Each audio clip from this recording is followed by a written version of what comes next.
أهلا بيك. لو حد سألك وقالك تفتكر مين أكتر فنان عنده رصيد من الأفلام في السينما، هتفضل طبعا تفكر. لو قديم ممكن يبقى إسماعيل ياسين، أو ممكن يبقى عادل إمام أهو عاصر كل الأجيال، أو ممكن يبقى حسن حسني أهو كان بيشارك في أفلام كتير. طيب هقولك، تعرف مين الراجل ده؟ أكيد شفته في أفلام كتير زمان. هو أدواره كانت بسيطة بس الوش ده ما يتنسيش. كتير ما يعرفوش اسمه ولا حتى يعرفوا حاجة عن حياته. اهو ده بقى اكتر واحد شارك في افلام ومسلسلات من كترها هو اصلا ما قدرش يحسبها.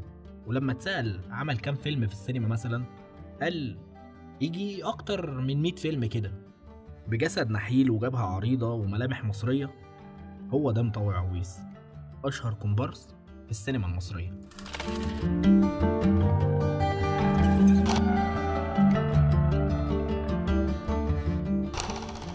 كومبارس بدرجة بطل، واحد من أقدم الفنانين اللي اشتغلوا في السينما المصرية على مدار 60 سنة كاملة. مطوع فعلا رصيده الفني كبير جدا. احنا كنا دايما بنشوفه بواب أو عسكري أو سابق أهوجي أو فتوة أو حتى تاجر. أدوار كتير قدمها مطوع عويس على الشاشة. كان دايما ظهوره بالنسبة للجمهور حاجة عادية، الناس اتعودت تشوفه في الأفلام والمسلسلات، وكان دايما بيقدم كل دور بكل سهولة وإتقان. وكان كل دور تشوفه تحس إن هو حقيقي، ده ما كانش تمثيل. الناس كانت دايما بتحس ان هو قريب منهم، هو واحد منهم مش مجرد ممثل. مطوع عويس هو رمز لحياة كل انسان، لما تشوفه تحس انك ممكن تكون شفته قبل كده في المواصلات، على القهوة، او حتى في الشارع وانت ماشي. طب انت عارف ان مطوع اتعمل عنه فيلم وثائقي؟ زي ما بقولك كده، مطوع واحد من نجوم قليلين اللي اتعمل عنهم او عن حياتهم فيلم او مسلسل بيوثق حياتهم الفنية والشخصية. والفيلم كان بعنوان عندي صورة. الفيلم رقم 1001 في حياة أقدم كومبارس في العالم. وبالمناسبة هو ده اسم الفيلم. الفيلم كان للمخرج محمد زيدان. لو أول مرة تشوفنا وعايز تعرف أكتر عن حكايات النجوم المنسيين وتعيش سحر الزمن الجميل، ما تنساش تشترك في القناة وتفعل علامة الجرس علشان يوصلك كل جديد. ويلا نكمل الفيديو سوا ونعرف مين هو مطوع عويس، أشهر كومبارس في السينما المصرية.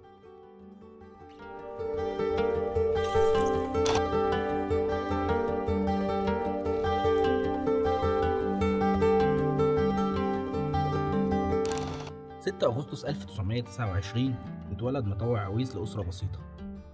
في الوقت ده مصر كانت بتخطو خطواتها الأولى في عالم السينما.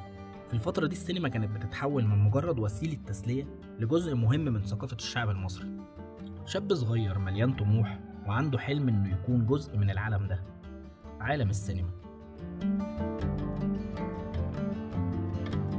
مطوع حياته الفنية بدأت في الأربعينات لما قرر ياخد أول خطوة حقيقية في عالم التمثيل.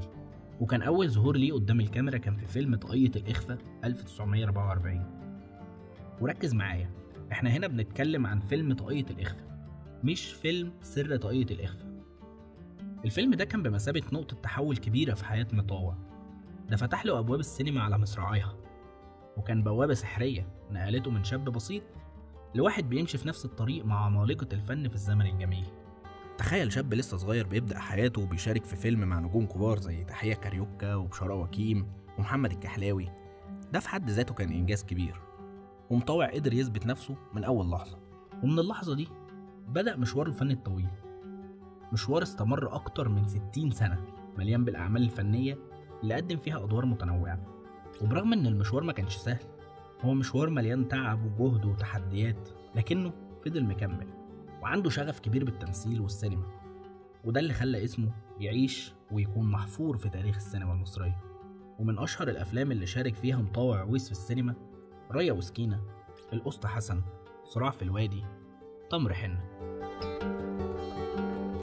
ولو هنتكلم عن أفلام الكوميديا، هتلاقي إن مطوع كان ليه بصمة واضحة في عدد كبير من أفلام إسماعيل ياسين، وهتلاقيه كمان موجود في أفلام زي زائر الفجر وأفواه وأرانب وكمان الحريف. وكان آخر الأفلام السينمائية اللي شارك فيها كان في فيلم رحلة حب سنة 2001 بطولة محمد فؤاد وأحمد حلمي ومي عز الدين. الحقيقة إن رصيده من الأفلام يتجاوز المئات، وده خلى اسمه دايما مربوط بأفلام الزمن الجميل.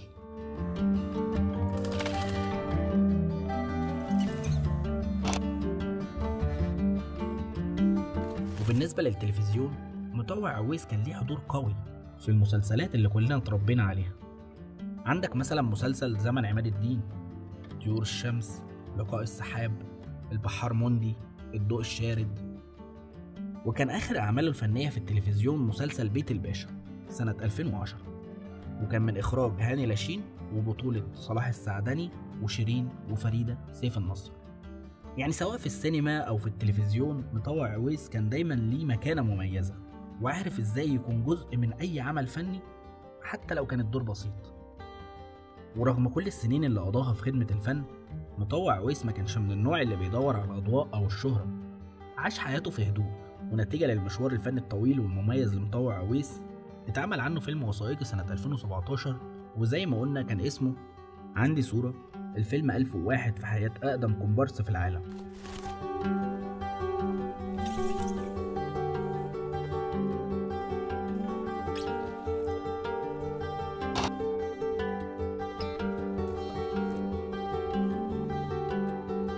الفيلم ده كان بمثابة تقدير للفنان العظيم اللي قدم كتير للسينما على مدار السنين.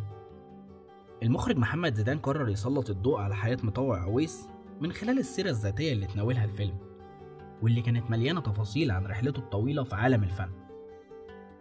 عندي صورة مش مجرد فيلم بيحكي عن حياة مطوع، لكنه كمان بيسجل قصة نادرة عن فنان عاش في الظل طول عمره وما كانش بيدور على الأضواء، لكنه كان جزء من كل مشهد مهم في السينما المصرية.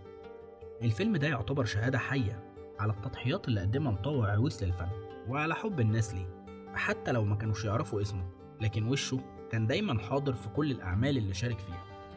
الفيلم لاقى ترحيب كبير وحصل على عدد من الجوائز في مهرجانات مهمة زي مهرجان الجونة في مصر، ومهرجان طرابلس في لبنان، وكمان مهرجان القومي للسينما. وبالإضافة لكده الفيلم اتعرض على منصة عروض الشارقة للأفلام. المخرج محمد زيدان أكد في تصريحات سابقة ليه إن فيلم عندي صورة تناول قصة مطوع عويس أقدم كومبارس في السينما المصرية، ولكنه لا يتناول حياته بشكل سيرة شخصية، ولكن الفيلم بيقدم فكرة الصراع بين السينما الجديدة والأفلام القديمة.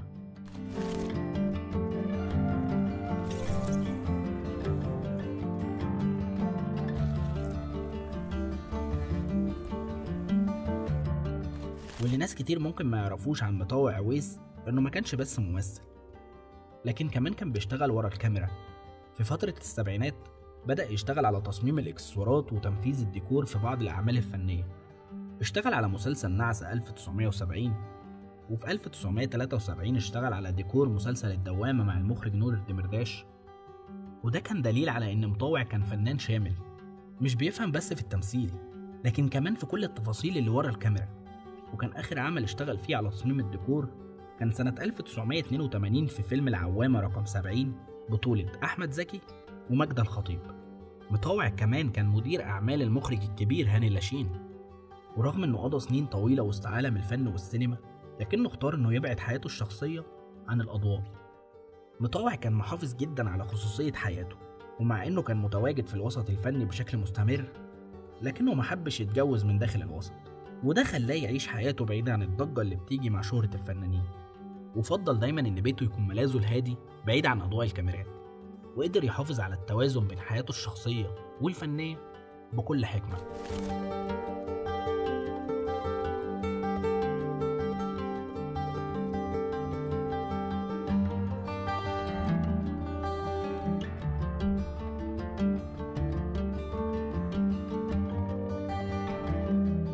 وبعد رحلة فنية استمرت أكتر من 60 سنة، مطوع عويس رحل عن عالمنا في 1 ديسمبر 2015 عن عمر يناهز 86 سنة. ورغم إنه ما كانش بيظهر في دور البطولة، لكنه كان جزء لا يتجزأ من نجاح كتير من الأفلام المصرية.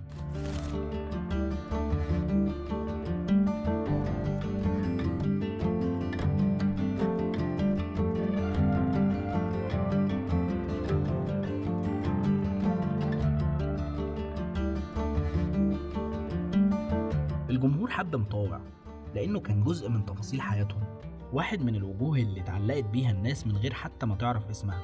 كان صديق لكل بيت مصري، وملامحه فضلت محفورة في الذاكرة.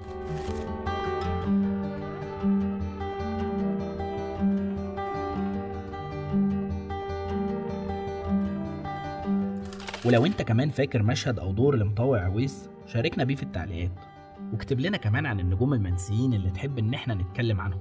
وبكده نكون وصلنا لنهاية الفيديو، لكن المتعة ما انتهتش هنا. عندنا فيديوهات تانية لنجوم عاشوا في الظل وآن الأوان نعرف حكايتهم. وما تنساش تشترك في القناة وتفعل علامة الجرس علشان يوصلك كل جديد، وتكون دايما جوه الحكاية. سلام.